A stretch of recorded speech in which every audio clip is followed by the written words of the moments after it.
Buenos días. Bienvenidos a la clase de epistemología de la motricidad humana.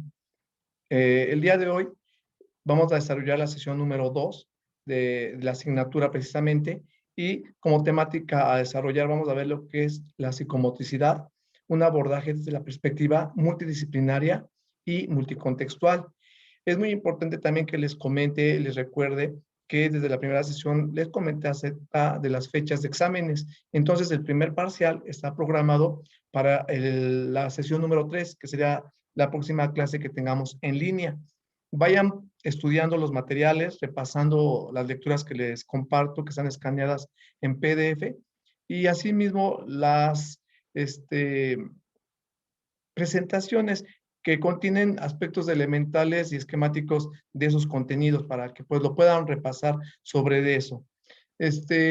Asimismo, recordar que en plataforma se encuentran todos los archivos ya listos para que ustedes los descarguen, los analicen y asimismo puedan también revisar lo que se refiere a la tarea que está contemplada para esta quincena. En un momento más que esté compartiendo la diapositiva y explicando la clase, las detallo más la descripción de esa tarea.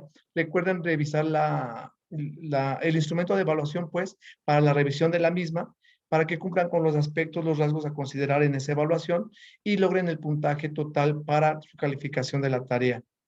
Voy a permitirme compartir pantalla para que iniciemos con la presentación de la diapositiva de la sesión del día de hoy.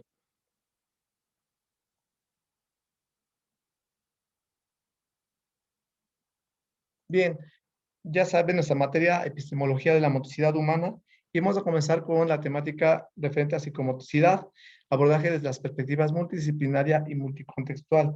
Todo esto está basado en el libro de Víctor da Fonseca.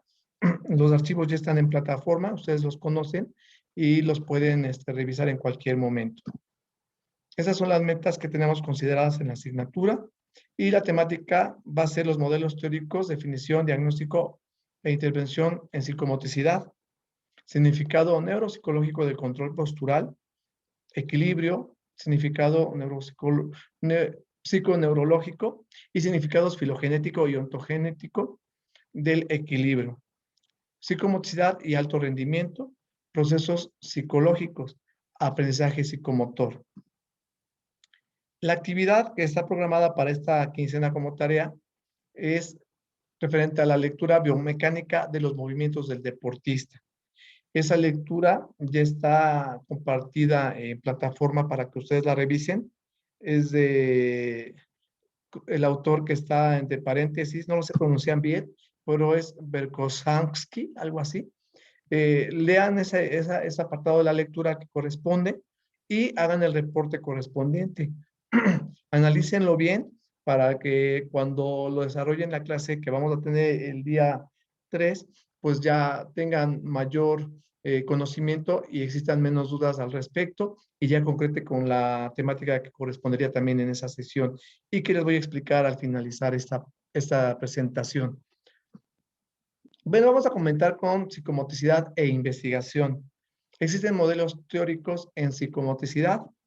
Hay un pasado filogenético que se remonta a los orígenes de la antropogenia. Esto nos plantea Fonseca en 1989, 1999. Recordemos que este pasado filogenético hace referencia a lo que se tiene como especie a lo largo de la evolución. Se enfatizó un propósito fundamental para el estudio epistemológico, es decir, la psicomotricidad de la especie humana.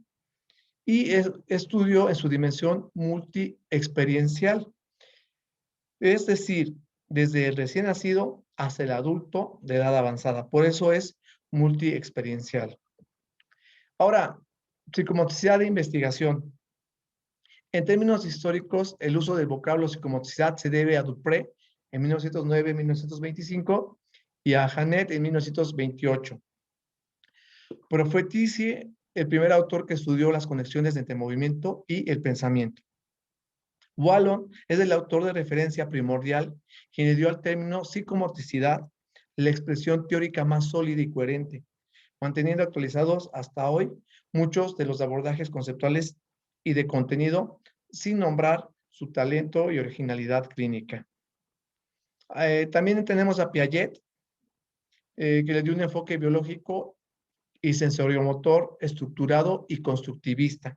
Recordemos que esto también de Piaget, así como de Wallon, lo vimos en primer semestre en desarrollo psicológico, cuando vimos los planteamientos, los enfoques de cada uno de estos autores. A Julia Guerra es un enfoque neurofuncional y neuropsiquiátrico el que le dio a la psicomotricidad. Ambos profundizaron en los propósitos básicos de la ciencia de la psicomotricidad y ampliaron sus implicaciones tanto multidisciplinarias como transdisciplinarias. Más allá de la inspiración del orden biológico positivista o anatomo-fisiológica, desde una óptica educativa aplicada en el ámbito de la teoría de la educación física y deportiva, surgen figuras como Jean Leboeuf, Parlevas, Meran. Ellos fueron muy importantes en nuestra materia de trabajo para ver esto de la psicomotricidad. Hubo una teorización de la educación física. Hay modelos de gimnasia médico-correctiva y gimnasia respiratoria. Hay modelos reeducativos. Hay modelos paramédicos. Hay modelos teóricos clásicos como la gimnasia correctiva, la cinesioterapia, la reeducación física y la fisioterapia. La psicomotricidad fue más dependiente de la psiquiatría y más fiel a una explicación holística, general pues del comportamiento humano. Hay procesos emocionales, volitivos y cognitivos. Hay aportaciones que son muy originales en el puesto de la psicomotricidad, de Bayer, de Lapierre, así mismo de Couturier, Subirán y Jolivet. A pesar de su disputa teórica y práctica, todas estas contribuciones acabaron por conjuntarse y solidificar los aspectos. La psicomotricidad comprende una teoría diversa e incierta, con significados diferentes para diversos investigadores y profesionales, como los que acabamos de ver. Si analizamos la lectura, viene más detallado al respecto de ellos, pero también si nos metemos a más literatura y libros específicos de psicomotricidad, vemos los enfoques, las características, los rasgos que cada uno de ellos tomó en consideración para su propuesta. Por lo cual existe una necesidad de mayor comunicación, intercambio y esclarecimiento con miras a futuro. Pero aquí tenemos por lo menos lo básico, lo elemental, los autores y sus conceptualizaciones básicas. Acá podemos ver intervención en psicomotricidad. Es necesario observar primero y después de intervenir de conformidad a lo que se está observando. Eso se tiene como finalidad la promoción y la mejoría de la organización neuropsicomotora del individuo y en el mayor número de situaciones y contextos posibles. Entonces podemos ver que esta intervención en psicomotricidad tendría que ver con lo que está acá esquematizado. Debe de existir una evaluación continua, pero antes se aplica un plan reeducativo terapéutico individualizado y va a ir avanzando con la identificación, el diagnóstico precisamente. Luego se genera una hipótesis que da razones explicativas, un fundamento teórico. Se formulan objetivos.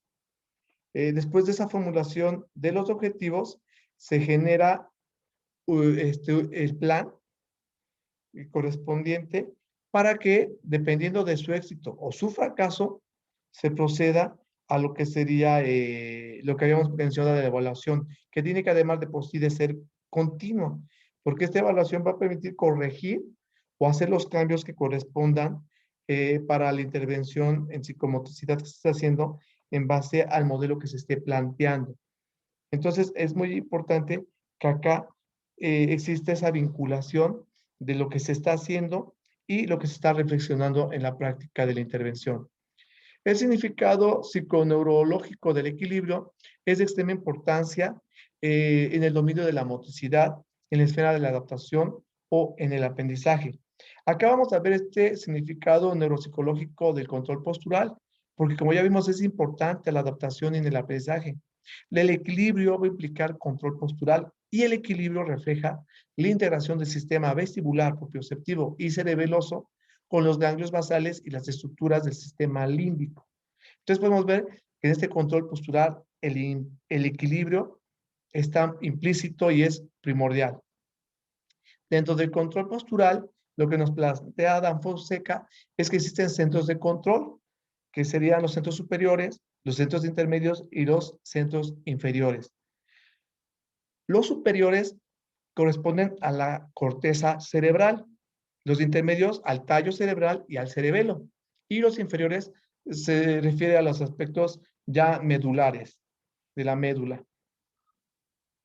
La difusión del control postural interfiere en todo tipo de actividad, es decir, no exclusivamente en la motora, sino en la emocional, perceptiva, cognitiva, social y simbólica. Desde el reflejo miotático a la modulación tónica, desde la coactivación alfa-gama hasta la firmeza gravitacional, el equilibrio integra un servomecanismo indispensable en el sistema nervioso central, una clave fundamental en la evolución filogenética de la especie propiamente y en la evolución ontogenética de cada individuo. Entonces acá podemos ver esa significación filogenética del equilibrio. Podemos ver la postura de un ser humano, va con el gorila, las adaptaciones neurofuncionales que existen, lo que dan origen a la evolución precisamente también de la cultura. Y esta postura bípeda es un fenómeno locomotor único que tenemos nosotros como especie humana, y eso va a la par de lo que es el lenguaje y la forma del cerebro. También evolutivamente el ser humano es un mamífero único, tiene muchas adaptaciones que se han dado en el proceso filogenético de adaptación y de evolución. Todos estos cambios que se han dado a nivel estructural y funcional han generado que precisamente logremos esta postura bípeda con las características específicas a nivel de estructura ósea, muscular, en fin, todo lo que tiene que ver con los hábitos del desarrollo evolutivo de la especie. El bipedismo estuvo acompañado de una serie de adaptaciones morfofuncionales diversas que se transformaron en la clave de la innovación evolutiva. Es por ello que el significado del control postural en el ser humano es muy importante, pues es un producto final de innumerables adaptaciones filogenéticas y de una disposición ontogenética del individuo que es fundamental en los procesos de aprendizaje y de adaptación. Las actividades posturales antigravitacionales y direccionales de la locomoción terrestre requieren de vigilancia y regulación neurotónica de la organización axial y de la polaridad cefalocaudal, resultante de estímulos geotrópicos que están en la base de la motricidad triunfante del humano, en la medida en que esta no se puede efectuar más que cuando el control postural se hace cerebeloso y corticalmente integrado, asegurando que las condiciones necesarias de apoyo, de anticipación y de preparación de la acción son un componente crucial en el origen profundo de la cognición humana. ¿Por qué de la cognición humana? Porque es la primera forma en la que nosotros como individuos, ya en un desarrollo específico e individual, logramos interactuar y comprender el entorno, el medio, y es como se comienza precisamente la cognición humana. El control postural se construyó a lo largo de la antropogénesis y de la ontogenia, exigiendo algún tiempo para estructurarse e incorporarse neurológicamente. Todo ese control postural, entonces estamos viendo que lleva un proceso de mucho desarrollo evolutivo. Y la postura erecta depende de su mantenimiento antigravitacional, que tiene que ver con la función tónica, que es altamente compleja en nosotros los seres humanos. La postura bípeda se somete a leyes del equilibrio.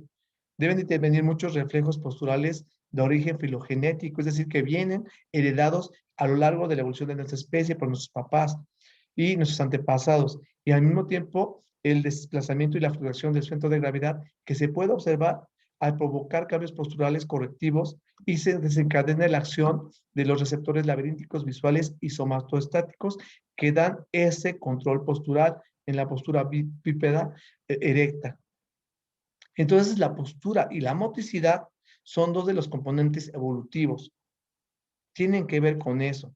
Se combinan en todo funcional en la adaptación y sus precisiones adaptativas transformaron la paleomotricidad en neomotricidad. La aparición del sistema piramidal y del neocerebelo está ciertamente asociada con las nuevas propiedades de la organización interna del cerebro. Esto nos dijo Fonseca en 1988. Recordemos que en su momento, en la asignatura pasada, vimos precisamente todo lo que tiene que ver con el sistema piramidal y extrapiramidal, las conexiones que se generan en ese tracto y cómo cruzan para dar pie a lo que es la lateralización cortical, la especialización, y que al final de cuentas también tiene que ver con el control de los movimientos a nivel voluntario, pero también con lo que tiene la tonicidad de los músculos en general. La postura como resultado ya de a nivel ontogénico de un sistema funcional emerge al integrar múltiples aferencias sensoriales. Aquí nos vemos a Julia Guerra, a Kefar, Wallon, que producen receptores periféricos, que son los propioceptivos, vestibulares y visuales. Todo esto va relacionado y regula los procesos de acción-retroacción que tiene que ver la retroalimentación que permiten a nosotros como personas la capacidad ya funcional y única que tenemos precisamente en relación al resto de los vertebrados en cuanto a nuestra postura. Esta es una significación ya ontogénica del equilibrio.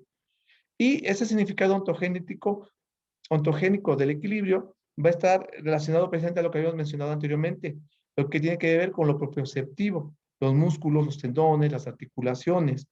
Esto es a nivel espinal. Y las aferencias van a ir en ese sentido, a lo cervical, donde ya tiene que haber un control postural en relación a la gravedad, la motricidad y con cuestiones laberínticas, ya tiene que ver con aspectos corticales de la corteza pues, cerebral, vinculado a aspectos visuales auditivos y exteroceptividad propiamente que va con el control ya del espacio. Entonces vamos a ver que acá hay un espacio extrasomático fuera de nuestro cuerpo. Y hay procesos psicológicos básicos que tienen que ver con la imagen del cuerpo y también con el universo intrasomático, lo que nosotros percibimos al interior de nuestras propias percepciones. La epistemología genética, en este significado ontogenético, nos plantea Piaget que al sostener el conocimiento es primariamente una acción sobre el objeto. Se refuerza la función de la postura y de la motricidad en la génesis de los procesos cognitivos, puesto que conocer efectivamente la realidad no es copiarla, sino actuar sobre ella, transformándola. Lo que habíamos mencionado, actuar sobre los objetos, relacionarse, y tiene que ver la postura y la motricidad, porque al tener buena postura sostenemos la cabeza, podemos manipular y tener un desarrollo motor que va a generar procesos cognitivos. Entonces, ese significado ontogénico del equilibrio tiene que ver con lo que sería la especialización hemisférica. Ya también lo hemos visto en otro momento, donde el cuerpo calloso, que está relacionado a los hemisferios, tanto derecho e izquierdo, va a proceder a que existan procesamientos de actividades que son simbólicas, como el lenguaje, las matemáticas, la lógica, las palabras, como procesamientos de actividades no simbólicas, como son la música, la imagen, la pintura, las posturas. Todo este significado ontogénico del equilibrio va vinculado a esta especialización hemisférica que tenemos ya en lo personal. Y también el cerebro necesita automatizar sus funciones antigravíticas antes de poder procesar informaciones simbólicas.